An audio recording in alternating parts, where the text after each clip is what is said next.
2024 के लोकसभा चुनाव में सीटों के बंटवारे से पहले ही महाविकास आघाड़ी में बड़ा भाई छोटा भाई के विवाद की एंट्री हो गई है। अजीत पवार ने एनसीपी कार्यकर्ताओं को संबोधित करते हुए कहा कि कांग्रेस के पास 44 विधायक हैं और एनसीपी के पास 54 विधायक, लिहाजा बड़े भाई हम हुए।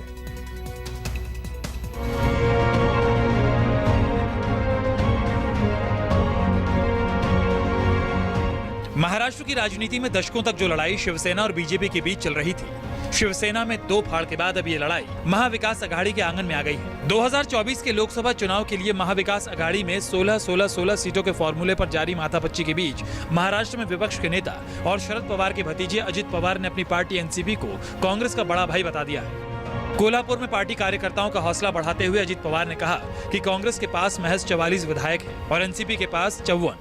याच्या आधी प्रत्येक निवडणुकीमध्ये काँग्रेसच्या जागा आपल्यापेक्षा जास्त असायच्या। आम्हाला बार्गेनिंग करता थोड्याशा लहान भाऊ म्हणून भूमिका घ्यावी लागायची। आता आम्ही काँग्रेसपेक्षा मोठे भाऊ झालोय। कारण ते 44 आहे, आम्ही 54 आहोत आणि उद्धव ठाकरेंची सेना 56 होती। हे गणित आहे। अजित पवार के बयान के बाद उद्धव सेना भी खामोश कैसे रहती। संजय राउत ने बीते दिनों की याद दिलाई, डीएनए टेस्ट की दुहाई भी दी। इस सफाई के साथ कि फिलहाल अघाड़ी की गाड़ी बिल्कुल सही रास्ते पर चल रही है। तीनों पार्टियों के बीच कोई मतभेद नहीं है। सगळ्यांचा डीएनए टेस्ट करू आम्ही एकदा। हा विरोध समजून घ्या। थोडं मोठा लहान भाऊ मोठा भाऊ हा विषय मधल्या काळामध्ये शिवसेना भाजप युतीमध्ये सुद्धा आला होता। तेव्हा मी म्हणालो होतो की डीएनए टेस्ट करावे लागते।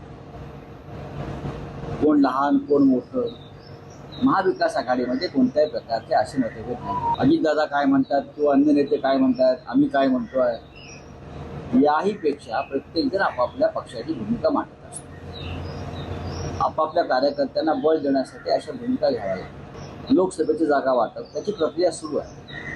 विधानसभेला वेळ आहे, आधी लोकसभा होऊ द्या आणि त्या संदर्भात आमच्या 3 प्रमुख पक्षाच्या बैठका सुरू आहेत। 2024 में विपक्षी अगुवाई और राहुल गांधी की रहनुमाई के लिए जोर आजमाइश कर रही कांग्रेस को कर्नाटक के नतीजों ने नया जोश दे दिया है, लेकिन पार्टी ने होश नहीं खोया। महाराष्ट्र कांग्रेस के आला नेताओं ने अजित पवार के दावे को नजरअंदाज कर दिया। हालांकि पटोले और चव्हाण के बयानों में गुटबाजी की बू मिल रही है। बघा, काँग्रेसनी कधी असा घमंड कधी जीवनात केला नाही आणि काँग्रेस करणार पण नाही। कोणाच्या मनात काय आहे, त्यांना काय बोलायचं आहे काय नाही आहे ते त्यांचं मत आहे। त्याच्यावरची प्रतिक्रिया द्यायची काही गरज नाही असं मला वाटतं। प्रत्येक पक्षाचे नेते एक उत्साहवर्धक असं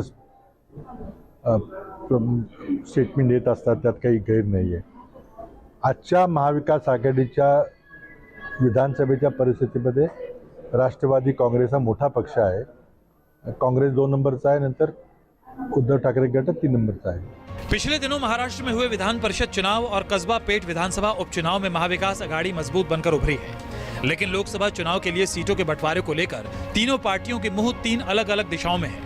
अगर हालात ऐसे ही बने रहे तो बीजेपी शिवसेना गठबंधन 2019 वाला इतिहास दोहरा सकती है और महाविकास अघाड़ी में शामिल तीनों पार्टियां हाथ मलती रह जाएंगी। महाविकास आघाड़ी में शामिल कभी शिवसेना यूबीटी, कभी कांग्रेस तो कभी एनसीपी, तीनों पार्टियों के नेता सीट शेयरिंग को लेकर अलग अलग तरीके के बयान देकर सुर्खियां बटोर रहे हैं।